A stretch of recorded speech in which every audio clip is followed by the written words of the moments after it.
All right, what's going on, everybody? Colby Logan here at Pickler Universe. I am sitting here with Mr. Mark Molthan, owner, general, founder, the person, everything Dallas Flash. How are you today, sir? Head janitor. Head janitor? Yeah, head janitor. I thought I saw you sweeping over there. I was. I do a little bit of everything. Okay. Yeah. Hey, before we jump into the Dallas Flash and maybe kind of how you got involved with all that, and obviously we want to talk about this amazing facility here that we're in. But I saw you hitting the ball earlier this morning. I didn't get hurt. I ran into the wall in St. Louis and dang near peeled the skin off my arm. So. Well, hey, it's collateral damage. That's what we do for this sport. You look good out there, man. No, How long have you been playing the sport yourself personally? I started playing pre-COVID in Cabo on a vacation with some guys. We went on a golf trip, and they're like, hey, there's this deal called pickleball, and we went over there, and actually Larry Fitzgerald was out there playing. Wow. And played with him and his buddy, and it was just like this cool little community, and everybody got along good and talked some trash to each other, and it was like I was hooked at that point. That was it. It only takes that first time to get that magic. I mean, I love the talking trash. I know. We go out there. I tell everybody, get up in the morning, go yell and scream and talk trash with my buddies. Break a little sweat. Yeah. Yeah, it's good. It's good. It's funny you can exercise and have fun doing it, because absolutely going to the gym for me was just such a grind, and it wasn't fun anymore. I completely agree. That's what I tell my friends. It's like it's fun to play. PLAY. Yeah, that's it. Go play and then get that 2 hours of cardio. You don't even know what happened. Yeah. You know, that's wonderful, man. Well, and then, I mean, you find yourself a few years later as an owner of a professional team. So I came back and looking for a place to play in Dallas. There wasn't much at that time. There was like Churchill Park.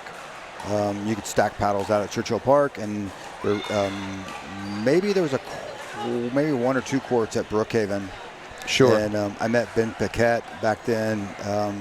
He's like the OG teacher, and it just sort of grew. Passion grew and got going. Went to college, high school and college with Tom Dundon. He's a good buddy of mine. He was the guy in Cabo with us that played, and he got obsessed with it like I did, and to another level. And then the purchase of PPA happened in those assets, and then the tour war started. Well, the first tour war started. I think there were 2 in theory, and then they started the Vibe. Vibe started, which was Phoenix, Dallas, Utah, and Seattle, I believe. Tom had the Seattle branch. Connor Pardo had the Utah. Larry Fitzgerald and a guy had Phoenix, and then Cuban was the name on it. Then and Todd Wagner were Dallas, and I came in on the small side on it. And then we flipped it after the second tour war because there was just so much stuff going on. They were like, "This we don't understand." And then so we flipped the positions, and I took majority. They took the back seat, and then we'd run it from there. Awesome, man. And it was the Dallas Pickleball Club. Like the old school. Like it's fun. I'm seeing some people wear the DPC hats. The old swag. Yeah, the old swag around. So it's fun seeing that. I was like, I don't even know where it comes from. I don't even know where it is or where they. I don't even know. I think I have 1 hat left actually. Oh man. So, well, I tell you, you're doing something right because the team's doing really well. Yeah. I mean, they look great. Obviously, the energy's amazing in here. That helps a ton. Yeah. It must. It helps a ton. Hometown advantage. I was eating lunch with Yvonne before I came in here, and Yvonne was like, the energy is electric. He said it was 8-9. He was hit a ball into the net against Ben Johns, and the crowd went nuts. And he's like, oh. Then he was like, damn them. But he's like, he said the energy was so great. It definitely, both ways. It's good and bad. Sure. And we played in St. Louis last week, and that was a very hostile environment. It felt like a college environment at how they were so hostile towards you. Wow. Not hostile meaning but like cheering against you. And to be honest with you, we haven't experienced that. We really haven't had that. The crowd in Utah last year was great, but they were cheering for every pickleball. They just cheered good points, right? Okay. But and typically the way it's been is you've been going to these neutral sites and they just cheer pickleball, or cheer like the good points and rallies. What's in the drinking water in St. Louis?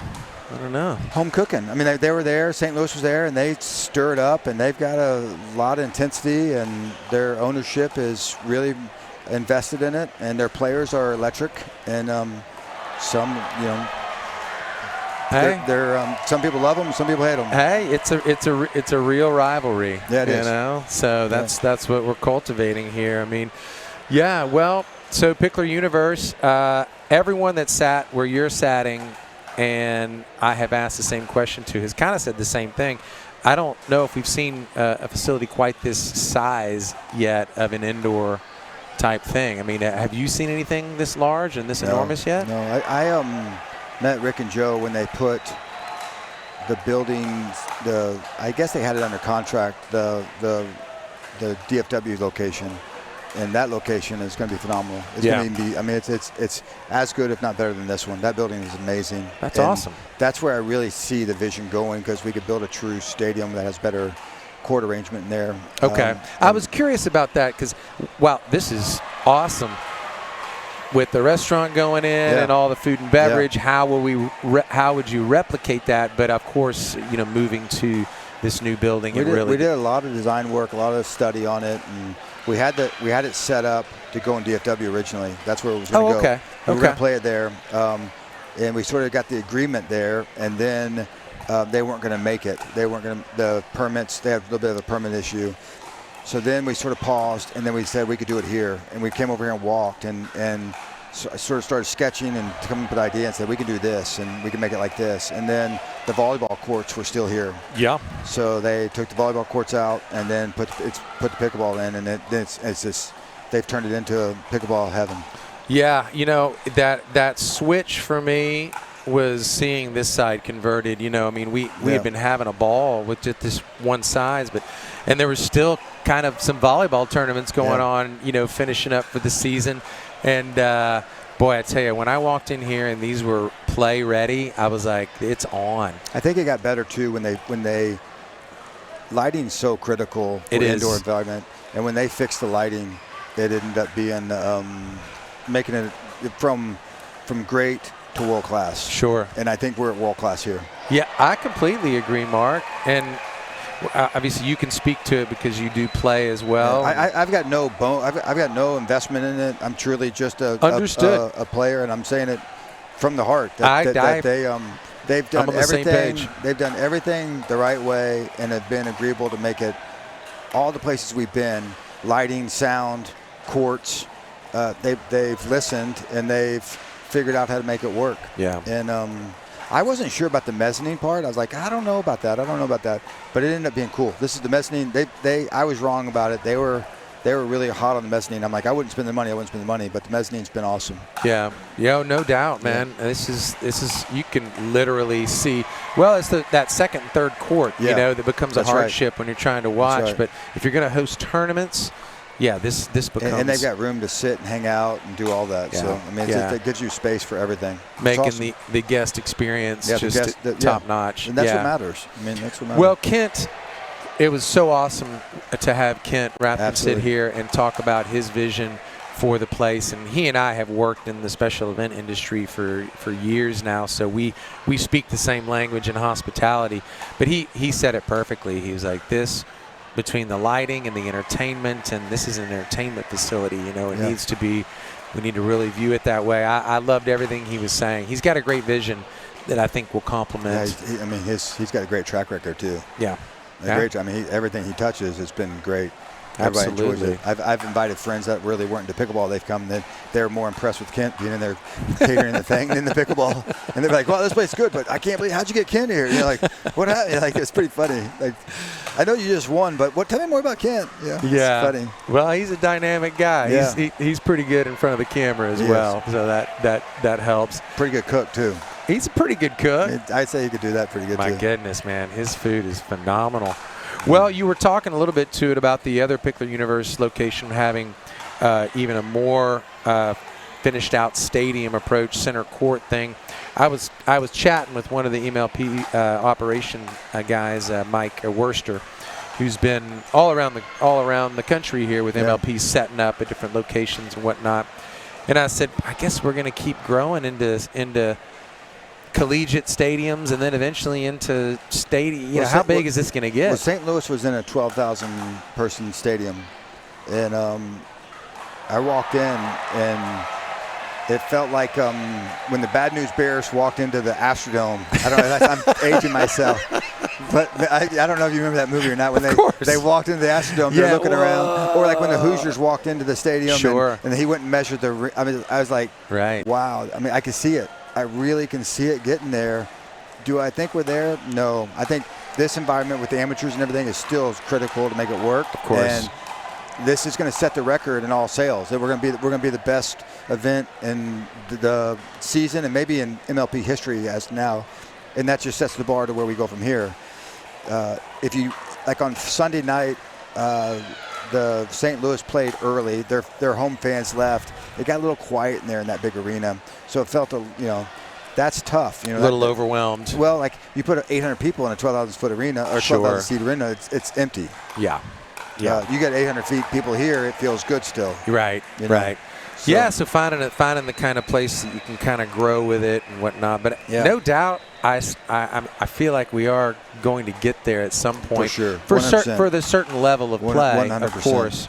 Of course, something of this size will always be relevant for these growing leagues with minor league, you know, and all these. I mean, look at the road to minors teams out here. I know. I mean, they're passionate, and we could have put more teams in, but we were conflicting with the amateur event. We couldn't get the courts. Sure. So I mean, like this could be just on another time frame to make it work. It works. Absolutely. Yeah, well, Mark, I think you might have my dream job of owning a pickleball team. That's I don't know. Be careful what you wish for. Okay. Be careful if you want an ulcer and not sleep. No sleep. Okay. And a lot of drama. Okay. Come on. Wow. Sign on up. I got plenty of I got 5 kids, man. Yeah. I got plenty of drama. No, well, get ready. You get 4 more kids that don't listen to you as well as your other kids. I mean, it's like awesome. That's great, man. Well, I appreciate your time, Mark. Thank you for sitting with me. Obviously, we're rooting for Pickler Universe and for everything to come in the future. And obviously, born and raised in Dallas, in Duncanville, Texas, myself. But I'm Plano. Hey, man. Born in Irving. Okay. Went to kindergarten through senior high at Plano, and then ended up at SMU. So my roots are super deep here. Yeah. I love it. I love Dallas. I love everything about it. I love the community. I love the support we're getting. It's cool. It's really, really fun to grow this and do this with everybody. It's awesome. And the pickleball community, all the people that play here, all the people that play in all the other, I mean, it's just a great community of people. I mean, that's part of it for me. I enjoy it. It's a passion project. There's no money in it. I mean, it's just sort of fun. It's a really, really, really fun deal with people, and I love it. I love hearing that, man. I mean, it's consistent what I hear from everybody else. I tell everybody the same thing. It's like I can't explain the community. I found it, and it's kind of changed my life. Yeah. You know, me too. In a lot of positive ways. Yeah, it has. It's given me, it sort of reinvigorated me. I was sort of down and out and sort of like didn't know where I was going to go next and all that, and here I am. And I'm like fired up again. Love it, man. Yeah, I love it. Well, fired up. I look forward to getting on the court and hitting some pickleballs with you. We got to do it because it's pickleball first. Yeah. And then we can talk about other things later. But it's pickleball first. I got to get my game in. So I come up here to get my game in. I saw that. So then the rest is all just fun. Yeah. Right? So, work it out. Well, thank you again, Mark, thanks, for sitting with us, buddy. And good luck with the rest of the tournament here. Appreciate you. Thank you. All right.